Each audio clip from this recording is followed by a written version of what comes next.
السلام علیکم ورحمۃ اللہ وبرکاتہ. بسم اللہ الرحمن الرحیم. الحمد للہ رب العالمین والصلاة والسلام على سید الانبیاء والمرسلین نبینا محمد وعلى آلہ وصحبہ اجمعین. اما بعد. اللہ تعالیٰ کے پیارے پیغمبر صلی اللہ علیہ وسلم کی شان گستاخی کا حکم. یاد رکھیں، کفر ہے، نواقض اسلام میں سے ہے جس کی سزا قتل ہے. اللہ تعالیٰ فرماتے ہیں وَلَئِن سَأَلْتَهُمْ لَيَقُولُنَّ إِنَّمَا كُنَّا نَخُوضُ وَنَلْعَبُ قُلْ أَبِاللَّهِ وَآيَاتِهِ وَرَسُولِهِ كُنْتُمْ تَسْتَهْزِئُونَ. سبحان اللہ. آگے تعالیٰ فرماتے ہیں لَقَدْ كَفَرْتُمْ بَعْدَ إِيمَانِكُمْ. دو لوگوں نے کفر کیا ایمان کے بعد. اور یہ آیت سورہ توبہ کی آیت نازل ہوئی جنگ تبوک کے موقع پر. سخت گرمی کا موسم تھا اور سفر بہت لمبا تھا، مشقت کا سفر تھا. تو راستے میں چند لوگوں نے اللہ کے پیارے پیغمبر صلی اللہ علیہ وسلم اور بعض صحابہ کی شان میں گستاخی کی کہ لوگ کھانا پینا جانتے، پیٹو لوگ ہیں اور بزدل ہیں، کمزور ہیں اور ہمیشہ پیچھے رہنے والے ہیں.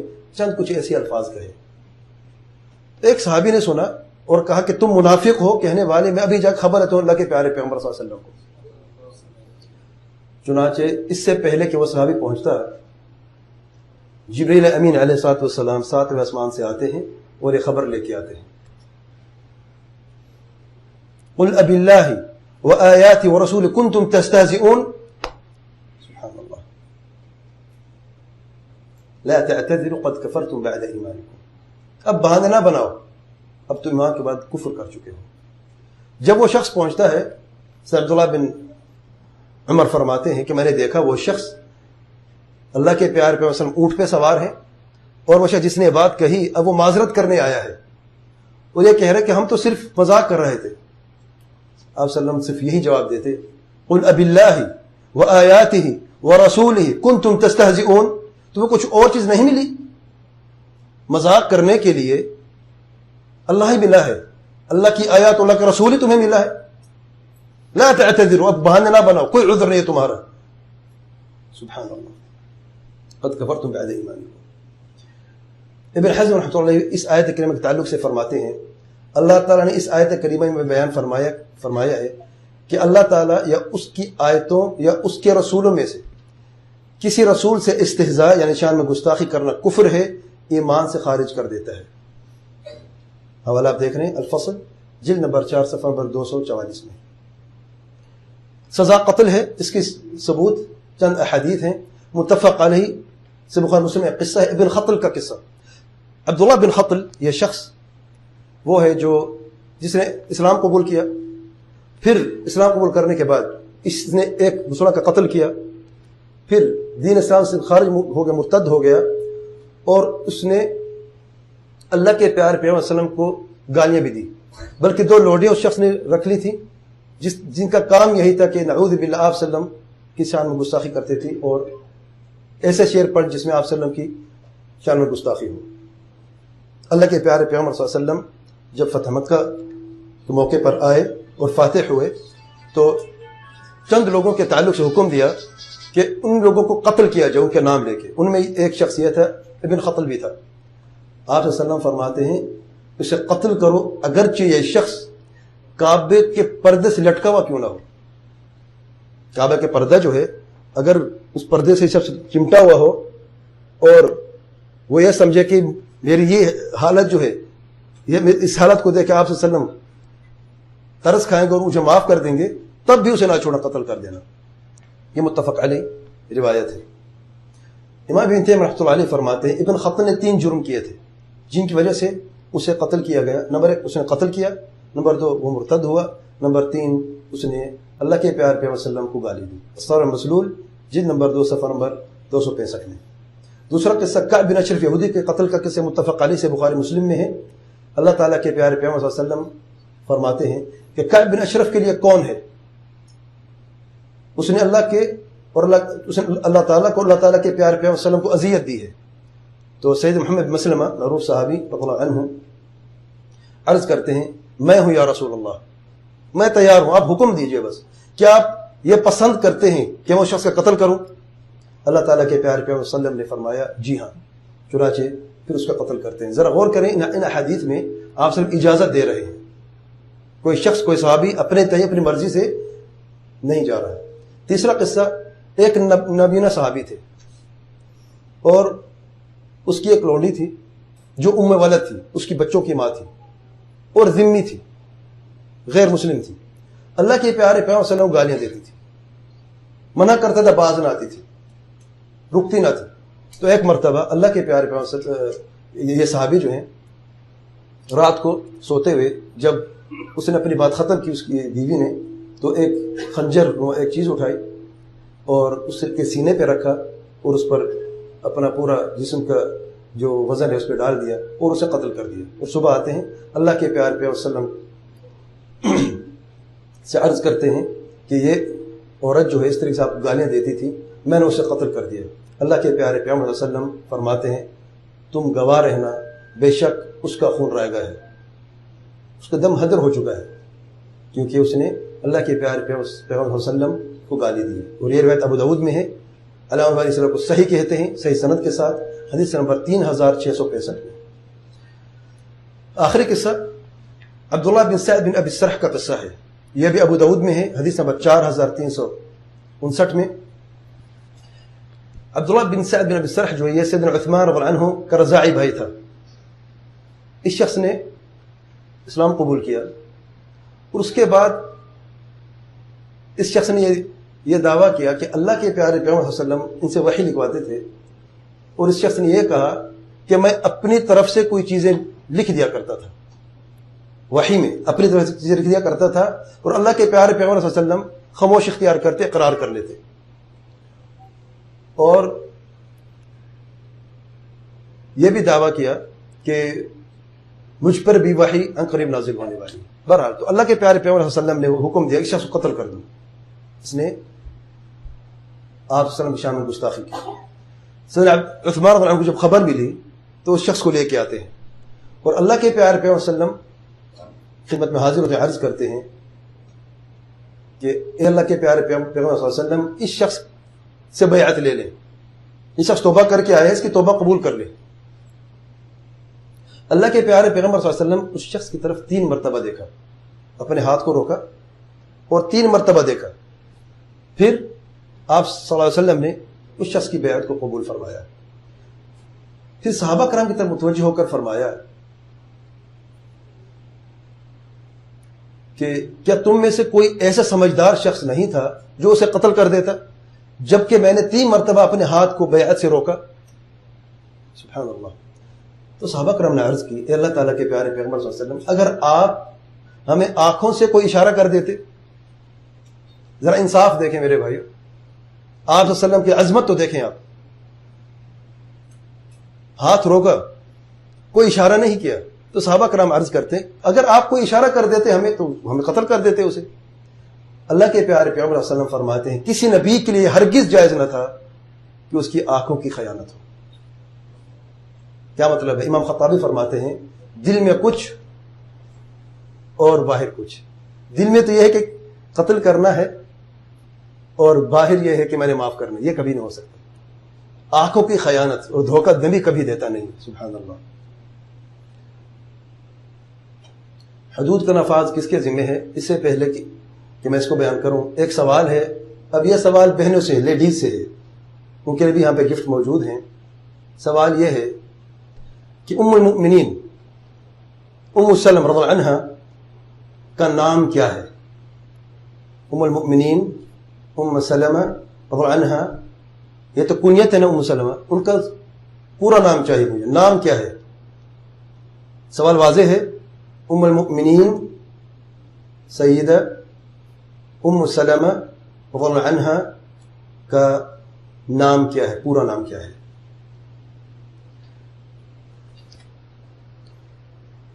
اور آپ لوگوں سے سوال ہے کہ اللہ تعالیٰ کے پیارے پیغمبر صلی اللہ علیہ وسلم کی بنیادی دعوت کیا تھی؟ بنیادی دعوت کوئی جانتا ہے؟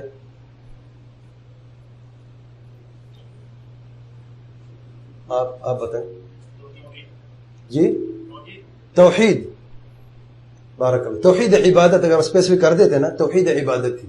دلیل جانتے ہیں آپ؟ دلیل جانتے ہیں؟ دیکھیں بغیر ثبوت کی تو بات نہیں ہوتی نا، دلیل کے ساتھ مجھے چاہیے بات. کوئی آیت، کوئی حدیث، یہی دلیل ہوتی ہے نا. قال اللہ قال رسول اللہ صلی اللہ علیہ وسلم. ابھی یہاں پہ کچھ میں نے بتایا تھا ابھی درس میں بھی، کس چیز کا حکم دیتے ہیں؟ نہیں، آپ وسلم کی بنیادی دعوت. یہ آیت بھی ہے لیکن اس سے واضح دلائل ہیں. نہیں، خود آپ جواب دینا. آپ نے جواب دیا نا توحید صحیح ہے، تو آپ تھوڑی، میں آپ کی مدد کرتا ہوں تھوڑی سی. آپ دلیل بیان کریں. دلیل کیا ہے جی؟ اچھا بھول رہے ہیں. اس میں درس میں کوئی آپ کو یاد ہے کچھ؟ درس میں بتایا نہیں یاد. جب ہرقل نے سوال کیا تمہیں کس چیز کا حکم دیتا ہے، ابو سفیان نے کیا جواب دیا؟ ہاں، سب سے پہلے کیا یہ کہ سب نماز کا حکم دیتا ہے؟ سب سے پہلے کس چیز کا بیان کیا؟ کیا بتایا؟ سب سے پہلے ایک اللہ کی عبادت کرو، اس کے ساتھ کسی کو شریک نہ ٹھہراؤ. تو یہ دلیل ہے کہ سب سے پہلے جو ہے وہ توحید عبادت ہے. اور قرآن مجید میں کافی آیات ہیں. اللہ تعالیٰ فرماتے ہیں وَلَقَدْ بَعَثْنَا فِي كُلِّ أُمَّةٍ رَسُولًا أَنِ اعْبُدُوا اللَّهَ وَاجْتَنِبُوا الطَّاغُوتَ. ہر امت میں ایک رسول بھیجا. کیا پیغام دے کے بھیجا؟ ایک اللہ کی عبادت کرو اور طاغوت کی عبادت کا اجتناب کرو. اور کوئی آیت جانتا ہے؟ وَاعْبُدُوا اللَّهَ وَلَا تُشْرِكُوا بِهِ شَيْئًا. یہ بھی ہے.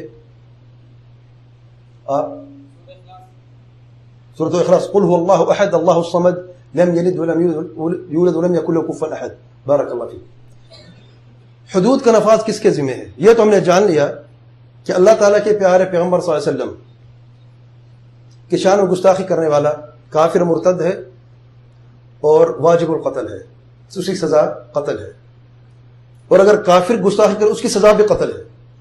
لیکن سوال یہ ہے حدود کا نفاذ کس کے ذمہ؟ کیا قتل کرنے کے لیے اگر شخص مرتد ہو جاتا ہے، آپ سلم کو گالی دے دیتا ہے، شان و گستاخی کرتا ہے، یا دین کو گالی دیتا ہے، یا کوئی کفر کا ارتکاب کرتا ہے، نواقض اسلام کا ارتکاب کرتا ہے، آپ اس آنکھوں سے دیکھتے ہیں کیا آپ پر یا آپ کا کام یا میرا کام ہم فوراً جا قتل کر دیں اسے، یا کوئی شریعت میں کوئی سسٹم بھی موجود ہے؟ جی ولی الامر. اچھا آئیے دیکھتے ہیں. دلیل جانتے نہیں جانتے؟ آئیے دیکھتے ہیں. حدود کا نفاذ کس کا ذمہ ہے؟ حاکم وقت یا اس کے نائب کا ذمہ ہے. ولی الامر جو ہے حاکم وقت یا اس کے نائب کا ذمہ ہے. اس کی دلیل سورت نور آیت نمبر 2 میں اللہ تعالیٰ فرماتے ہیں الزانیۃ والزانی فاجلدوا كل واحد منهما 100 جلدة ولا تأخذكم بهما رأفة في دين الله إن كنتم تؤمنون بالله واليوم الآخر وليشهد عذابهما طائفة من المؤمنين. اس آیت کریمہ میں اللہ تعالیٰ خبر دیتے ہیں کہ زنا کرنے والی عورت اور مرد ان پر حد قائم کی جاتی ہے، کوڑے مارے جاتے ہیں، 100 کوڑے مارے جاتے ہیں. یہ 100 کوڑے جو ہیں کون مارے گا؟ امام قرطبی رحمۃ اللہ علیہ فرماتے ہیں سورہ نور کی اس آیت نمبر 2 کی تفسیر میں اس میں کوئی اختلاف نہیں، یعنی اتفاق یعنی اجماع ہے، اس میں کوئی اختلاف نہیں ہے کہ اس حکم کا مخاطب حاکم وقت ہے یا اس کا نائب ہے.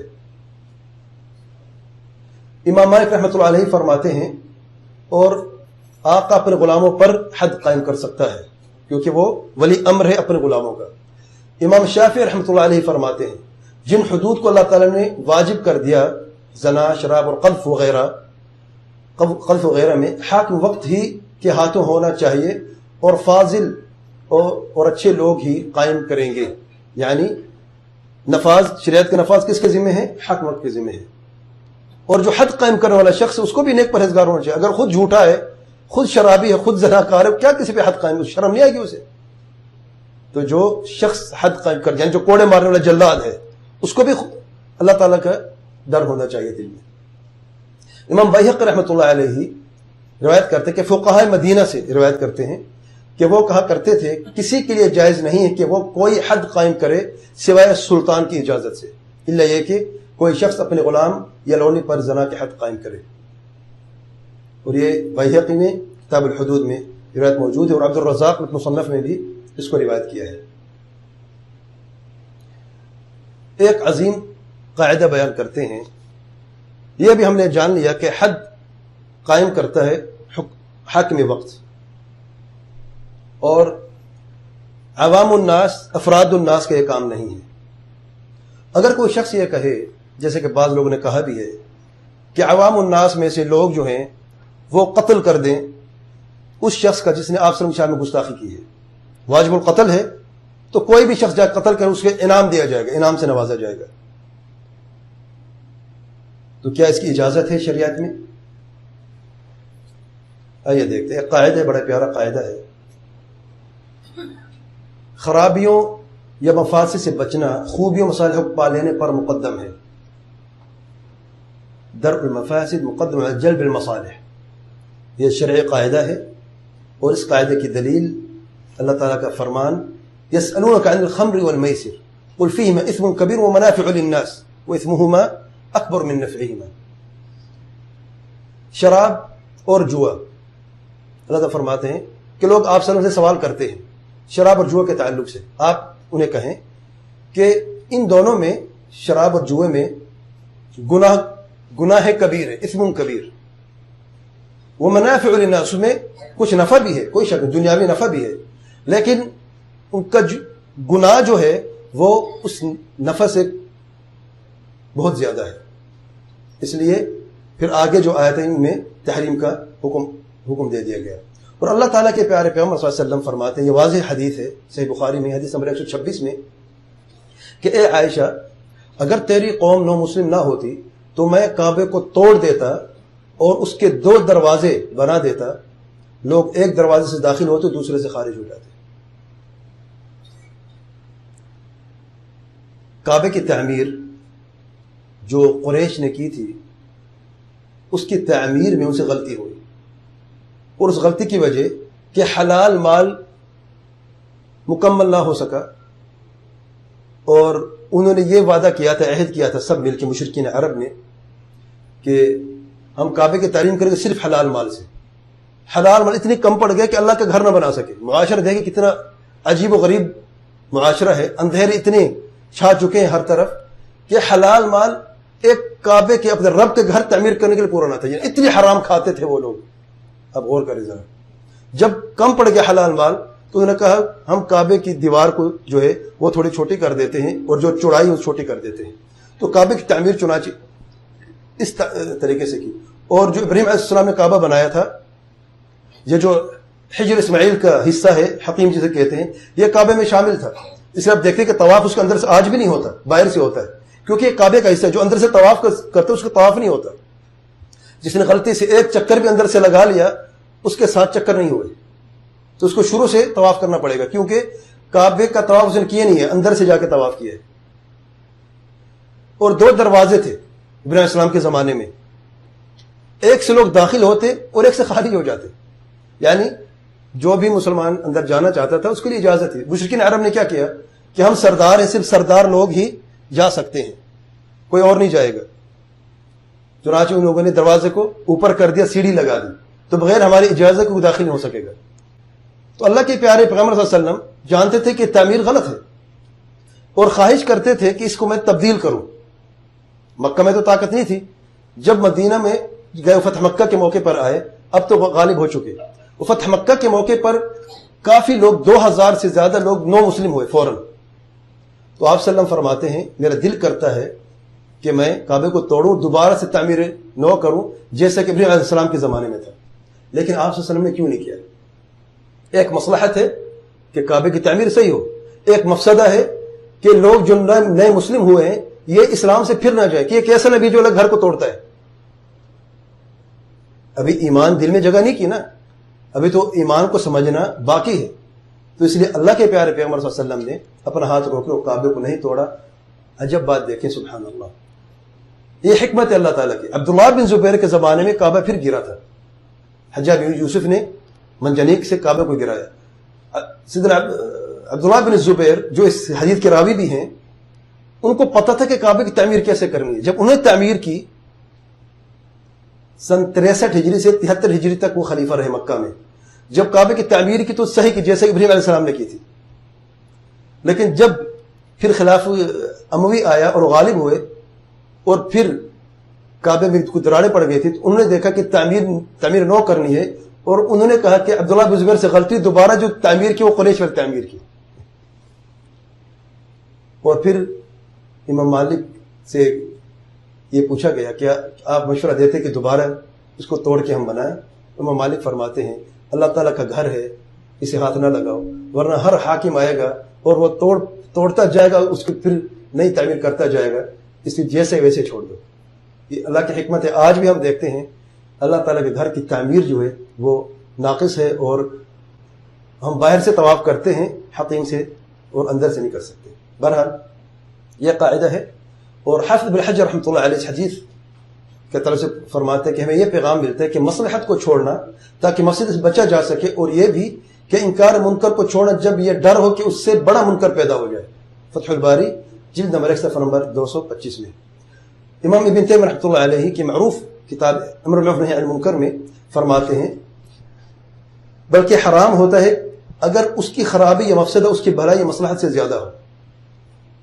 اگر نہی عن المنکر کرتے ہیں آپ، برائی کو روکتے ہیں اور اس برائی کے بدلے میں برائی بڑھ جاتی ہے تو پھر نہی عن المنکر نہیں کیا جاتا، حرام ہوتا ہے. گستاخانہ فلم کے تعلق سے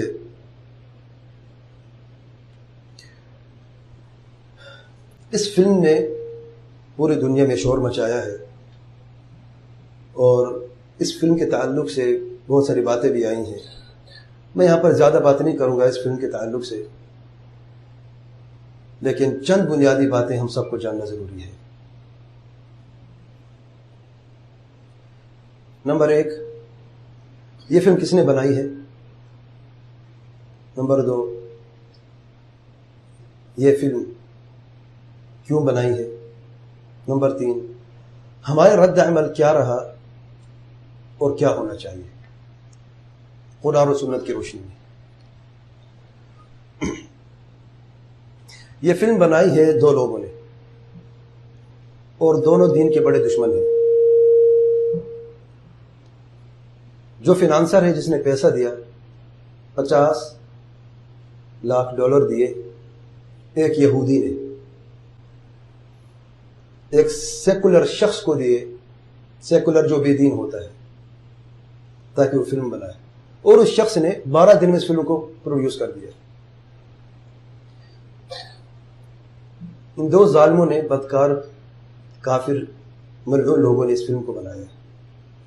اصل حرکت یہودی کی ہے، اور یہودوں کے تعلق سے اللہ تعالیٰ فرماتا ہے وَلَن تَرْضَ عَنْكَ الْيَهُودَ وَلَا النَّصَارَى حَتَّى تَتَّبِعَ مِلَّتَهُمْ. کبھی راضی نہیں ہوں گے، وہ اپنے آپ سے بھی راضی نہیں ہے.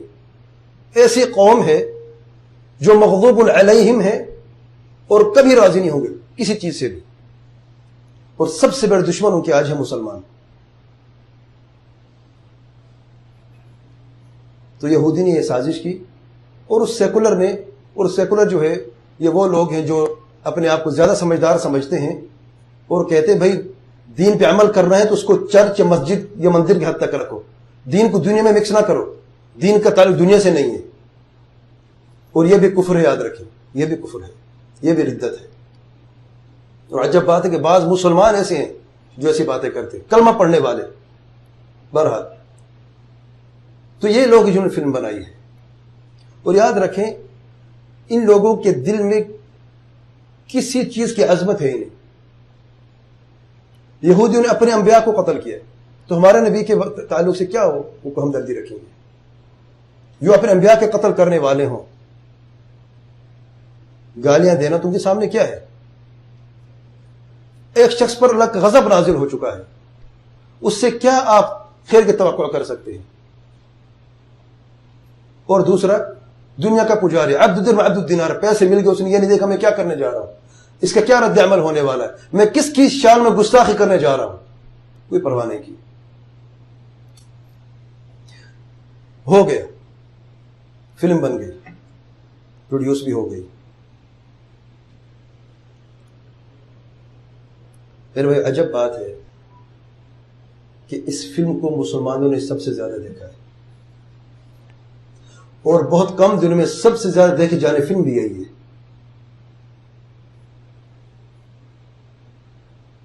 اور اس سے بڑھ کر تعجب کی بات ہے کہ بعض لوگوں نے اپنے گھر میں اپنے بچوں کو دکھائی ہے.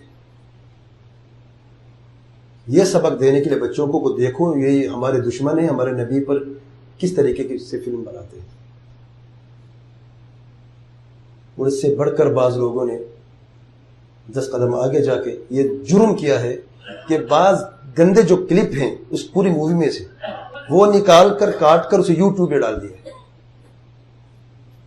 اور وہ یہ سمجھتے ہیں کہ ہم اچھا عمل کریں، یحسنون صنع سمجھتے ہیں، تاکہ لوگوں تک یہ پیغام جائے کہ یہ کتنے بدکار ہوں گے جو آپ کے سامنے گستاخی کرتے ہیں. شاید جانتے ہوئے یا انجانے میں وہ خود بھی اس گناہ میں شریک ہو رہے ہیں کہ ایسی چیزیں کو عام کرنا، جیسے کہ بنانا جرم ہے، عام کرنا بھی جرم ہے اور دیکھنا بھی جرم ہے. میرے بھائی یہ آنکھیں کہاں سے لے کے آئے ہیں؟ کیا اپنی آنکھوں سے کوئی شخص اپنے والد والدہ کے تعلق سے کوئی ایسی چیز دیکھ سکتا ہے؟ اور ہم کہتے ہیں ہمارے ماں باپ قربان ہیں اللہ کے پیارے پیغمبر صلی اللہ علیہ وسلم پر. کیا یہ دعویٰ ہے؟ بس کہاں سے آنکھیں لے کے آئے ہم لوگ؟ یہ دل کہاں سے لے کے آئے ہیں جس دن نے گوارا کیا کہ اپنی آنکھوں سے اللہ کے پیارے پیغمبر صلی اللہ علیہ وسلم کی شان میں گستاخی دیکھیں؟ لیکن ہو گیا، دیکھ لیا، ایک جرم ہو گیا. یہ فلم بنائی کیوں گئی؟ غرض کیا تھی اس یہودی کی؟ اور کیا اس کا مقصد پورا ہوا کہ نہ ہوا؟ کیا غرض تھی اس کی؟ نمبر 1، مسلمانوں کی تذلیل کرنا، مسلمانوں کو تکلیف دینا، اذیت دینا. اور یہ ہوا، سچ بات ہے، تکلیف ہوئی، اذیت ہوئی اور بے حد ہوئی، کوئی شک بھی نہیں ہے. وہ یہ بھی چاہتا تھا، یہ بھی مقصد تھا کہ مسلمان گھروں سے نکلے، جلوس کرے، سٹرائکس کرے، اپنے ملکوں میں توڑ پھوڑ کریں، قتل و غارت ہو، اور پوری دنیا تماشا دیکھیں کہ یہ لوگ دہشت گردی پہ اتر آتے ہیں. اور یہ بھی مقصد تھا کہ ان میں سے بعض لوگ جوش میں آ کر اس شخص پر اٹیک کریں، حملہ کریں اور کوئی بم دھماکہ کریں، تاکہ دنیا میں یہ بات معروف ہو جائے کہ مسلمان جو ہے وہ دہشت گرد ہیں اور کسی دہشت گردی پھیلاتے ہیں. اگرچہ سب سے بڑے دہشت گرد خود ہیں، یہ یہودی، یہ سیکولر، یہ امریکن خود سب سے بڑے دہشت گرد ہیں، لیکن ان کی سازش ہے کہ یہ لوگ آئیں اور اس طریقے سے بم بلاسٹ کریں تاکہ پوری دنیا میں پھر یہ بات مشہور ہو جائے کہ یہ دہشت گرد ہیں، اور پھر اس بہانے سے کسی اور مسلمانوں کی طرف رخ کیا جائے اور پھر یہ ان کی طاقتیں آ جائیں، فورسز آ جائیں، اور پھر کسی اور ملک جو ہے وہ خطر میں پڑ جائے. یہ چوتھے نمبر پہ یہ بھی مقصد تھا کہ پیسے ملے، انکم ہو. کیا مقصد پورا ہوا ان کا؟ کیا نہ ہوا؟ میرے بھائیوں، جیسے خبریں آپ سنتے ہیں ہم بھی سنتے ہیں. جمعے کے دن پاکستان میں سٹرائک رہی ہے اور دن کا نام رکھا گیا عشق رسول صلی اللہ علیہ وسلم. پہلی بات یہ عشق کا لفظ جو ہے یہ اچھا لفظ نہیں ہے. عشق کا لفظ عربی زبان میں عشق جو ہے محبت جس میں شہوت ہو یا شہوت والی محبت کو کہا جاتا ہے، اور عشق عربی لفظ ہے. اور کوئی شخص کبھی نہیں سنیں گے آپ کوئی شخص اپنی ماں کے یا بیٹے کے یا بہن کا عاشق ہے، کبھی نہیں سنیں گے آپ. لیکن ہم بعض اوقات یہ سنتے ہیں، بلکہ اکثر سنتے ہیں، عاشق رسول یا عاشقان رسول صلی اللہ علیہ وسلم. تو یہ ٹائٹل ٹھیک نہیں ہے اللہ کے لیے. اگر آپ نے کہنا بھی ہے تو محب رسول کہیں. اللہ تعالیٰ نے قرآن مجید میں کہیں پر عشق کا ذکر نہیں کیا. خلیل کا لفظ ہے جو بلند ترین درجہ محبت کا، خلیل محبت ہے، مودہ ہے. لیکن عشق کا لفظ کیوں نہیں ہے؟ کیونکہ لفظ اچھا نہیں ہے.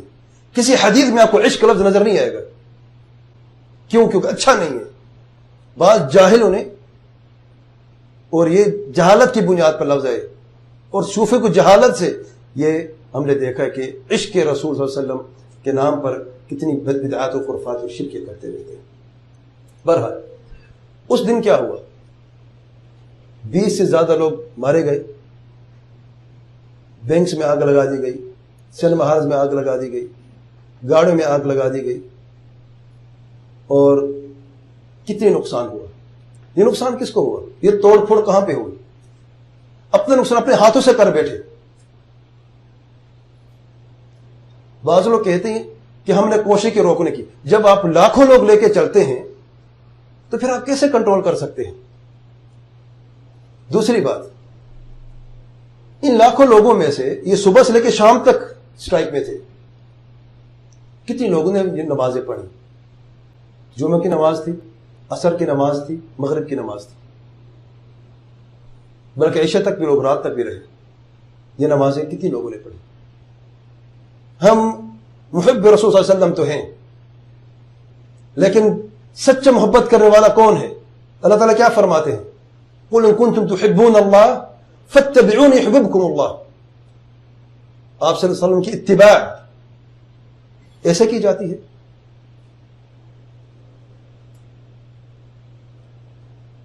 تو ان کا مقصد پورا ہوا، جو دیکھنا چاہتے تھے وہ دیکھا۔ فلم بہت زیادہ عام ہوئی، لوگوں نے بہت زیادہ دیکھی، پیسہ بھی اس کو مل گیا، یہ مقصد بھی پورا ہوا۔ اور ایک اور مقصد ابھی باقی ہے، جیسے کہ بعض لوگوں نے فتویٰ بھی دیا ہے کہ کوئی شخص اسے جا کے قتل کر دے، اسے انعام دیا جائے گا، سونے سے اسے لادا جائے گا، مالا مال کر دیا جائے گا، کہ کوئی شخص اپنے ہاتھ سے جا کے اسے قتل کر دے۔ اب کیا سمجھ، روڈ پہ سے چلتے جب رہے گا اسے آرام سے قتل کر دیں گے۔ ان لوگوں نے اپنی سیکیورٹی کو اور مضبوط کر دیا، اور وہ جانتے ہیں کہ اگر کوئی قتل بھی کرے گا تو وہ سیکیورٹی کو توڑ کر قتل کرے گا، اور کئی لوگ دھماکہ کر کے کوئی دہشت گردی کر کے کر سکتا ہے۔ سبحان اللہ، یہ ہمارا رد عمل رہا ہے۔ ہونا کیا چاہیے تھا؟ طریقہ کیا ہے؟ نمبر 1، اس شخص کو سخت سے سخت سزا دینی چاہیے، اس پر اتفاق ہے سب کا۔ کیسے سزا ملے گی؟ یہ حکومتوں کا کام ہے۔ عام لوگ جو عوام ہیں وہ اپنے حکمرانوں کو شرعی طریقہ یہ ہے کہ نصیحت کرتے ہیں۔ سٹرائک کرنا شرعی طریقہ نہیں ہے، روڈوں پہ نکلنا شرعی طریقہ نہیں ہے، خط کے ذریعے سے نہیں لکھ سکتے، علماء سے رابطہ کریں، اور علماء خود حاکم وقت تک پہنچ جاتے ہیں، وہ کو نصیحت کریں گے۔ اور الحمدللہ یہاں پہ آپ دیکھتے ہیں، یہاں پر بڑی سطح پر بات ہوئی، اور یہ کہا گیا کہ ایک وکیل ہائر کریں گے جو سب سے یعنی زیادہ معروف وکیل ہیں اس کیس کے لیے، اسے پیسہ بھی دیا جائے گا تاکہ وہ شخص یہ کیس لڑے، صرف اس پہ نہیں، یعنی ایک تو یہ سر میں گستاخی، اس پہ کیس چلے گا۔ پھر یہ بھی بات رکھی گئی ہے اقوام متحدہ میں، اس پہ بحث ہو رہی ہے کہ کسی بھی نبی کی بے حرمتی نہیں ہونی چاہیے، کسی بھی نبی کی، کیونکہ یہ وہی لوگ ہیں۔ انگلینڈ میں چند مہینے پہلے ایک دن تہوار منایا گیا جس میں جو پاگل بچے ہیں، جو ریٹارڈڈ بچے ہیں، ان کا دن مناتے ہیں۔ اس پہ ایک شخص نے اسپیچ کی، دوسرے نے بھی اسپیچ میں یہ کہا ان لوگوں نے نعوذ باللہ کہ عیسیٰ علیہ السلام اور یحییٰ علیہ السلام، نعوذ باللہ، ان کے عقل میں کوئی خلل تھا، نہیں وہ پاگل تھے، نعوذ باللہ، جو اپنے انبیاء کو نہیں چھوڑتے۔ یہ لوگ کسی کے نہیں، بے دین لوگ ہیں، کوئی غیرت نہیں، دل میں کوئی ضمیر باقی نہیں رہا، تو یہ ایسے لوگ ہیں۔ تو ہمیں کیا کرنا چاہیے؟ نمبر 1، علماء سے رابطہ کریں، حاکم سے رابطہ کریں، فاتقوا اللہ ما استطعتم کی بنیاد پر اس سخت سے سخت سزا ملنی چاہیے، کوئی شک بھی نہیں اس میں، اور یہ حکومتیں کا کام ہے، وہ کر سکتی ہیں۔ اس کے بعد ہم نے یہ کرنا ہے کہ اپنے اندر تبدیلی لانی ہے۔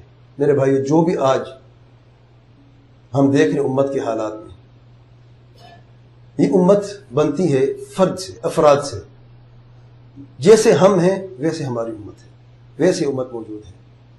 ایک زمانے میں یہ عظیم ترین امت تھی، آج کے زمانے میں اسے ہر طرف سے ذلت نے گھیرا ہوا ہے، رسوائی نے گھیرا ہوا ہے۔ وجہ کیا ہے؟ اللہ تعالیٰ کا قانون ایک ہے، وَلَن تَجِدَ لِسُنَّةِ اللَّهِ تَبْدِيلًا، کبھی تبدیل نہیں ہوتا۔ لیکن کیا ہم تبدیل ہوئے ہیں؟ ان اللہ لا یغیر ما بقوم حتى یغیروا ما بانفسهم۔ اللہ تعالیٰ کبھی کسی قوم میں تبدیلی نہیں لاتا جب تک وہ قوم خود تبدیل نہ ہو. ابھی بھی تبدیل نہیں ہوتے ہم. یہ ہماری نافرمانیوں کی سزا ہے، یہ ہمارے گناہ ہیں جو ہم بھگت رہے ہیں. ہر شخص جو بھی گنہگار نافرمان ہے وہ اس کے ذمہ دار ہے جو کچھ آج امت پہ ہو رہا ہے.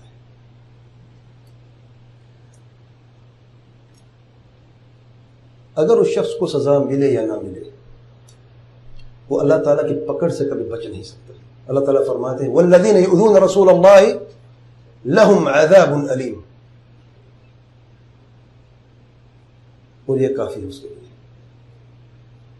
آخر میں ایک سوال ہے جس کے لیے 2 موبائل گفٹ ہیں. کیا جمادات بھی اللہ تعالیٰ کے پیار پیغمبر سے محبت کرتے ہیں؟ کیا جمادات اللہ کے پیارے پیغمبر صلی اللہ علیہ وسلم سے محبت کرتے ہیں؟ اگر آپ کو ریفرنس دلیل نہیں آتی تو ہاتھ کھڑا نہ کریں. میں دلیل کے ساتھ، یہ سوال ہے میرا، دلیل کے ساتھ. ایک جواب مردوں کی طرف سے ہے اور ایک عورتوں کی طرف سے ہے. 2 موبائل ہیں اور جواب 2 مختلف ہونے چاہیے. بہنوں سے جواب نہیں ابھی تک پہلے سوال کا، پوچھیں ذرا. اگر سوال نہیں سمجھے دوبارہ میں کہہ دیتا ہوں. پہلا سوال تھا عورتوں کے لیے، خواتین کے لیے، کہ ام سلمہ اور عنہ کا نام کیا تھا، ان کا اصل نام کیا ہے. اور دوسرا سوال ہے کیا جمادات بھی اللہ کے پیارے پیغمبر صلی اللہ علیہ وسلم سے محبت کرتے ہیں؟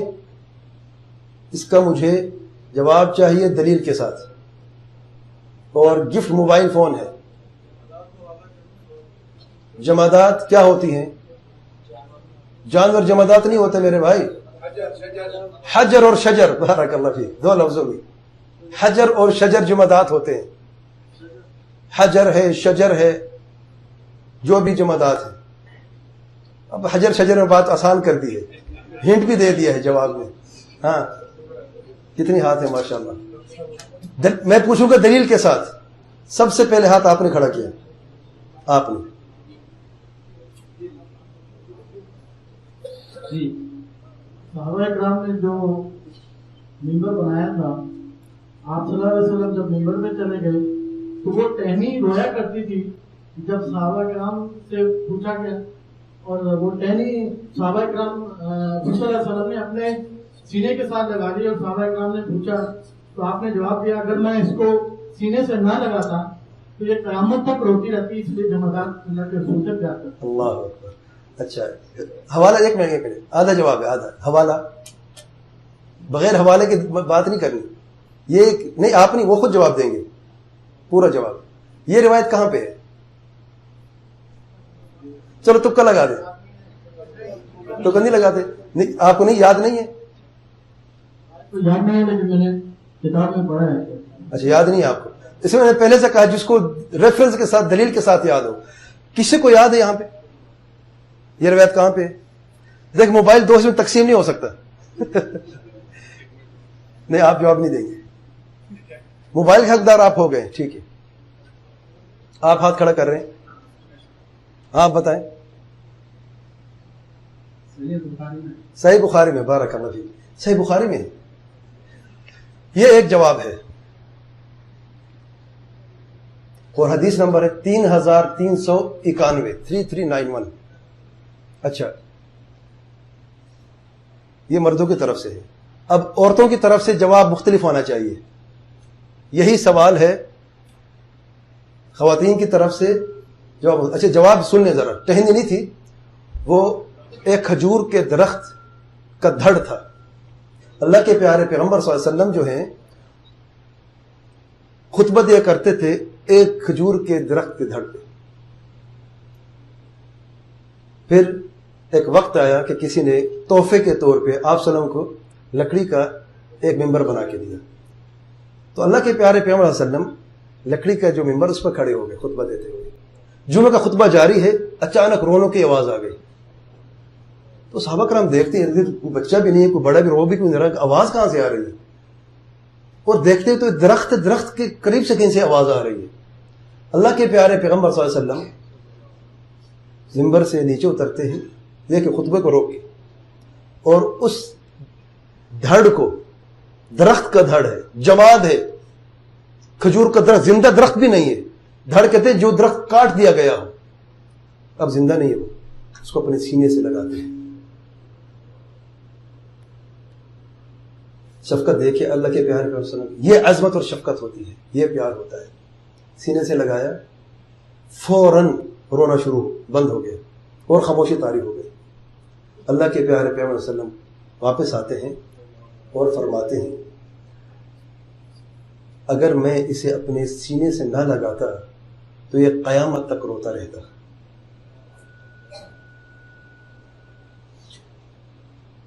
یہ عظمت اللہ کے پیارے پیغمبر صلی اللہ علیہ وسلم کی. اور پھر اللہ کے پیارے پیغمبر صلی اللہ علیہ وسلم نے حکم دیا, جیسا کہ بعضی روایات میں آیا ہے, کہ اسے کاٹ کر منبر کے نیچے دفن کر دو. پھر اسے کاٹ کر منبر کے نیچے دفن کر دیا گیا. تو اللہ کے پیارے پیغمبر صلی اللہ علیہ وسلم جمادات سے بھی انصاف کرتے ہیں, اب وہ لکڑی کا منبر اس کے اوپر رکھ دیا تاکہ دونوں پر خطبہ دیا کرے, اور وہ جو دھڑ ہے درخت کا وہ بھی رنج نہ کرے. سبحان اللہ. درس ختم ہو چکا ہے, مجھے جواب چاہیے جلدی سے, ورنہ ایک موبائل فون ایسے رہے گا, پھر اتنی دیر جواب ہی نہیں لگنی چاہیے. خواتین سے گزارش ہے کہ جلدی سے 2 سوالوں کو جواب بھیجیں اور انعام لے لیں. اگر نہیں چاہے تو یہ جواب دیں, ہم جواب نہیں دینا چاہتے, کچھ تو دیں.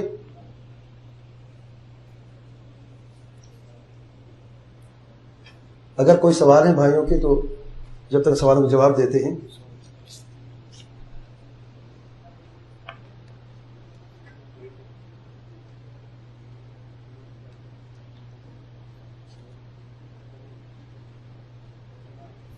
بھائی کہ یہ سوال ہے, جو ویڈیو والے گستاخی میں ساتھ دے, ویڈیو کو فارورڈ کرے, اس کا کیا حکم ہے؟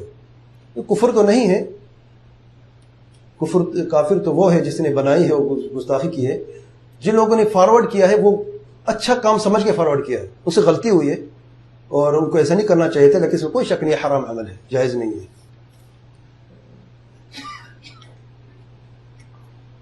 Boycott is the only solution. What more shall we do? To stop using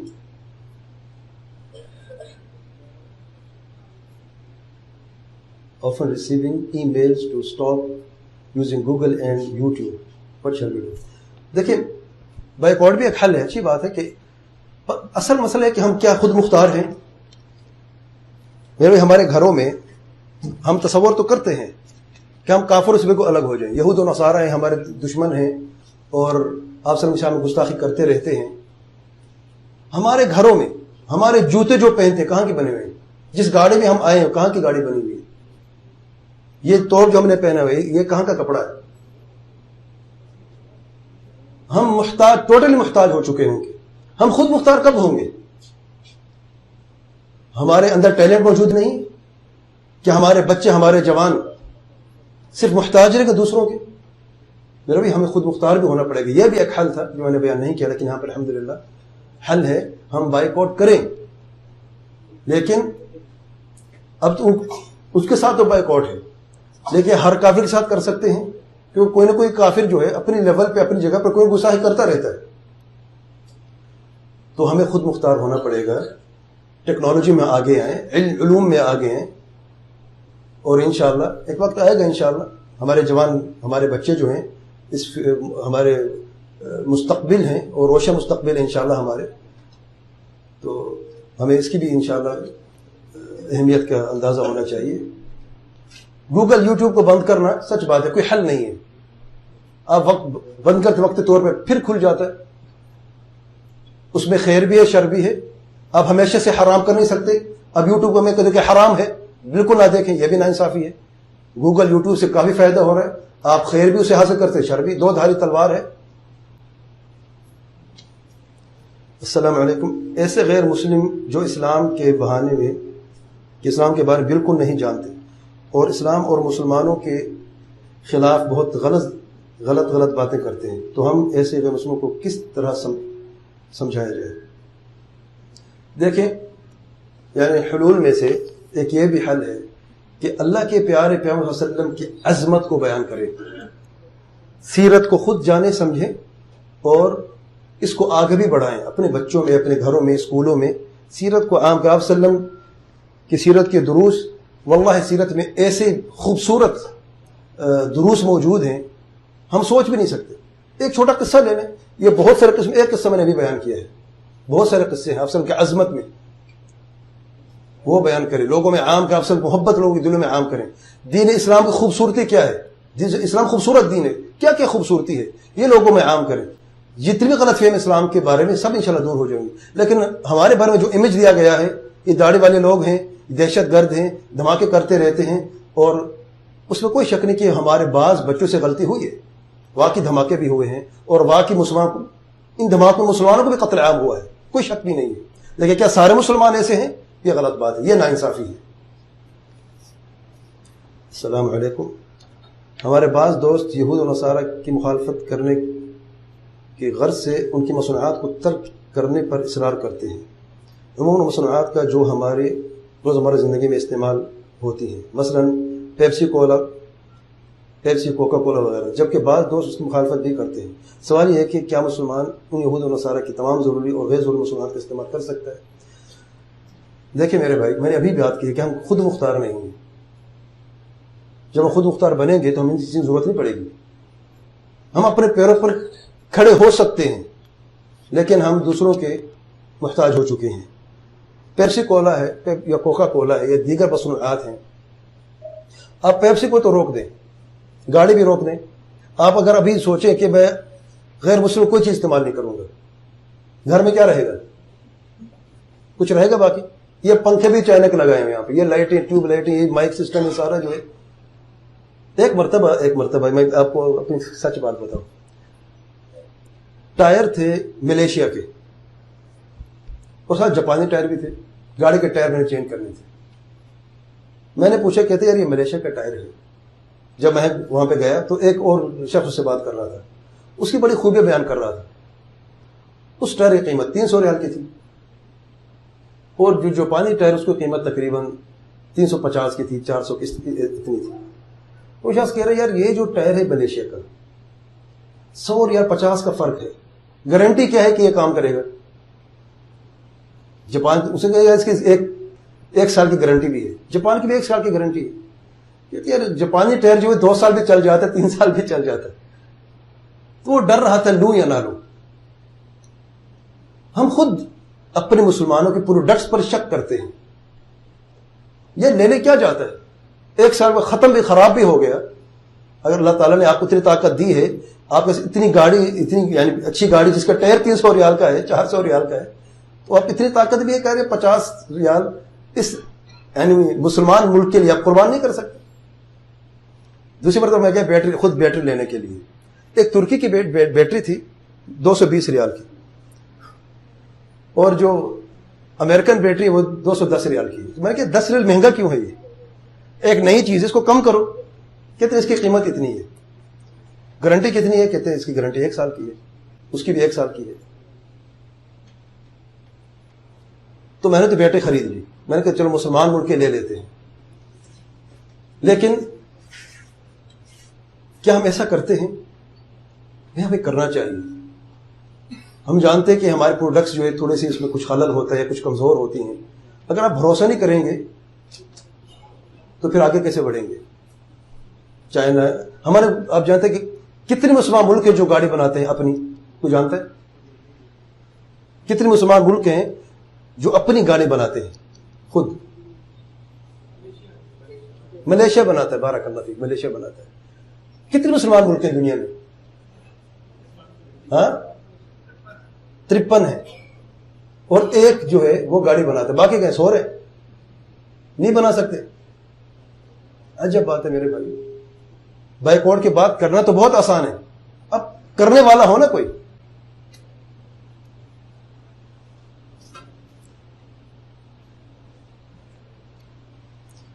ریاکاری سے بچنے, سوال کا جواب آیا کہ نہ آیا؟ نہیں آیا, آ گیا. کتنی آ گئے؟ ارے ماشاء اللہ. پہلے سوال کا جواب الگ کریں، دوسرے کا الگ کر دیں. ریاکاری سے بچنے کا طریقہ میرے بھائی یہ ہے کہ اخلاص کو سمجھے. اخلاص ہوتا کیا ہے؟ اور جو سزا ریاکاری کی اللہ تعالیٰ نے، اللہ کے پیارے پیغمبر صلی اللہ علیہ وسلم نے بیان کی، اس کو ہمیشہ اپنے سامنے رکھو، اپنی نصب العین رکھو سامنے، تب ریاکاری سے آپ بچ سکتے ہیں. کوئی علم اگر ہم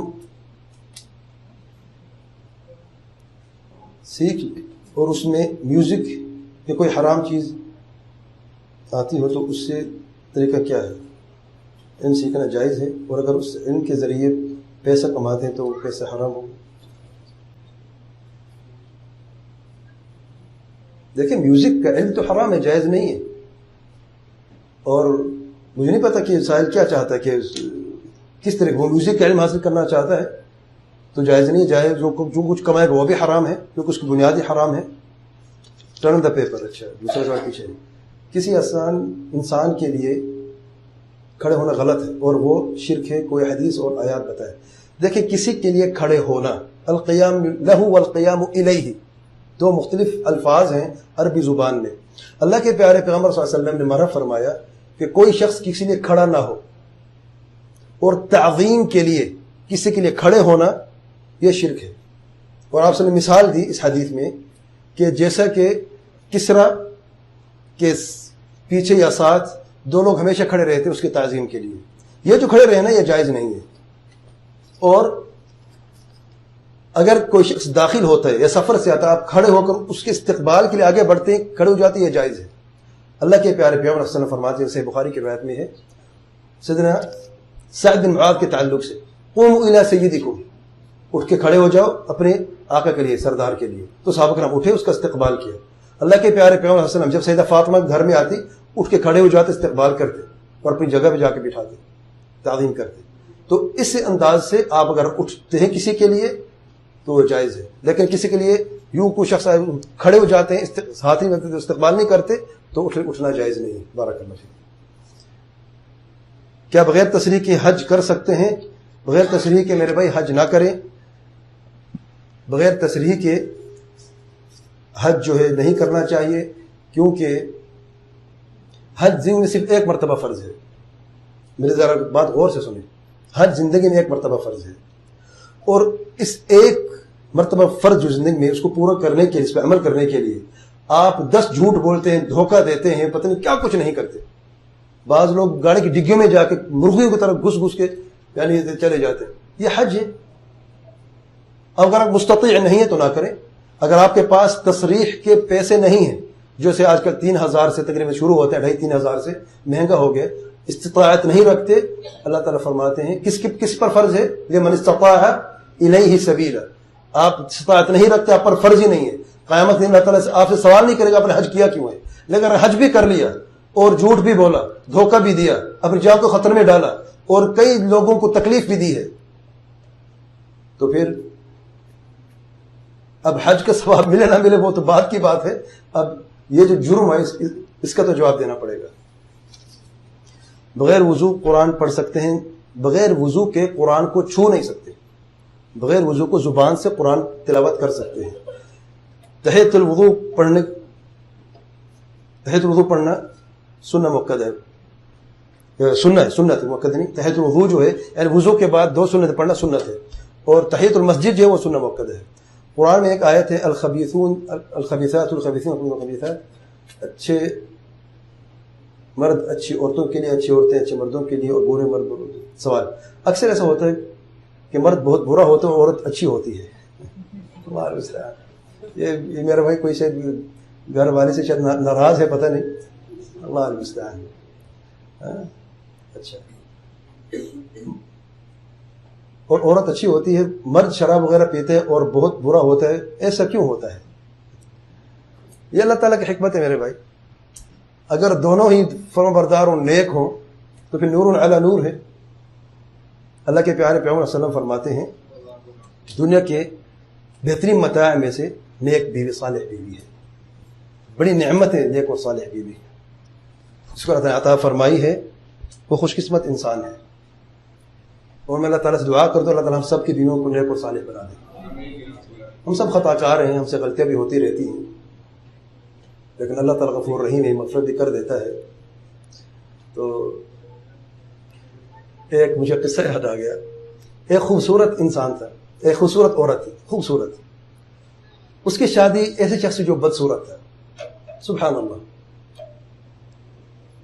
تو ایک مرتبہ وہ شخص بیٹھا ہوا تھا، اپنی بیوی کو گھور کے دیکھ رہا تھا. اس نے مڑ کے دیکھا، کہا تو کیا بات ہے یار؟ کہتا میں سوچ رہا ہوں کہ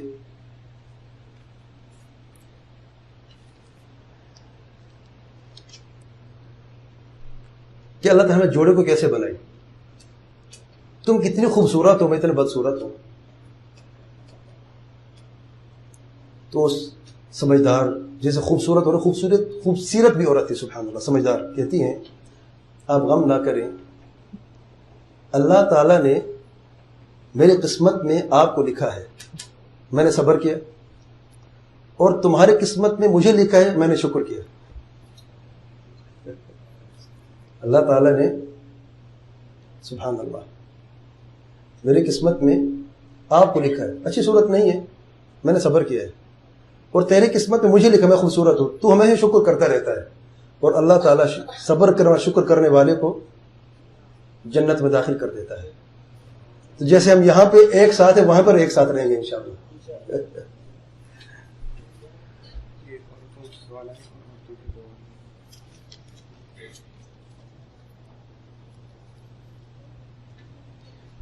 اگر حاکم وقت اس فلم کے بارے میں خاموشی اختیار کرے تو عام لوگ کس طرح اپنے جذبات کا اظہار کریں؟ دیکھیں، میں نے پہلے بھی عرض کی ہے، عام لوگ جو ہیں ان کا شرعاً ایک طریقہ ہے، حکمران کی نصیحت کا ایک طریقہ ہے. اللہ کے پیارے پیغمبر صلی اللہ علیہ وسلم فرماتے ہیں اگر کسی شخص کے پاس کوئی نصیحت ہے کسی حکمران کے لیے تو مکمل رازداری میں نصیحت کرے. اگر اسے قبول کر لیتا تو اس کا کام پورا ہو گیا. اگر نہیں قبول کرتا، اگر اسے قبول کر لیتا ہے تو الحمدللہ، نہیں قبول کرتا تو اس نے اپنا فرض پورا کر دیا ہے. لیکن جوش میں آنا، توڑ پھوڑ کرنا، یہ کون سا اظہار خیال ہے؟ اور اگر حکومت وقت نہیں کرتی تو وہ ذمہ دار ہے. یہ جو معاملات ہوتے ہیں وہ ذمہ دار ہیں اس کے، ہم ذمہ دار نہیں ہیں. اور ہر معاملہ جو ہے اللہ تعالیٰ نے ہر انسان کو، جو حاکم ہے اس کے اپنی ذمہ داری، محکوم کی اپنی ذمہ داریاں ہیں، اور یہ حاکم وقت کی ذمہ داری ہے. جزاکم اللہ خیرا. سبحانک اللہم و بحمدک، اشہد ان لا الہ الا انت، استغفرک و اتوب الیک.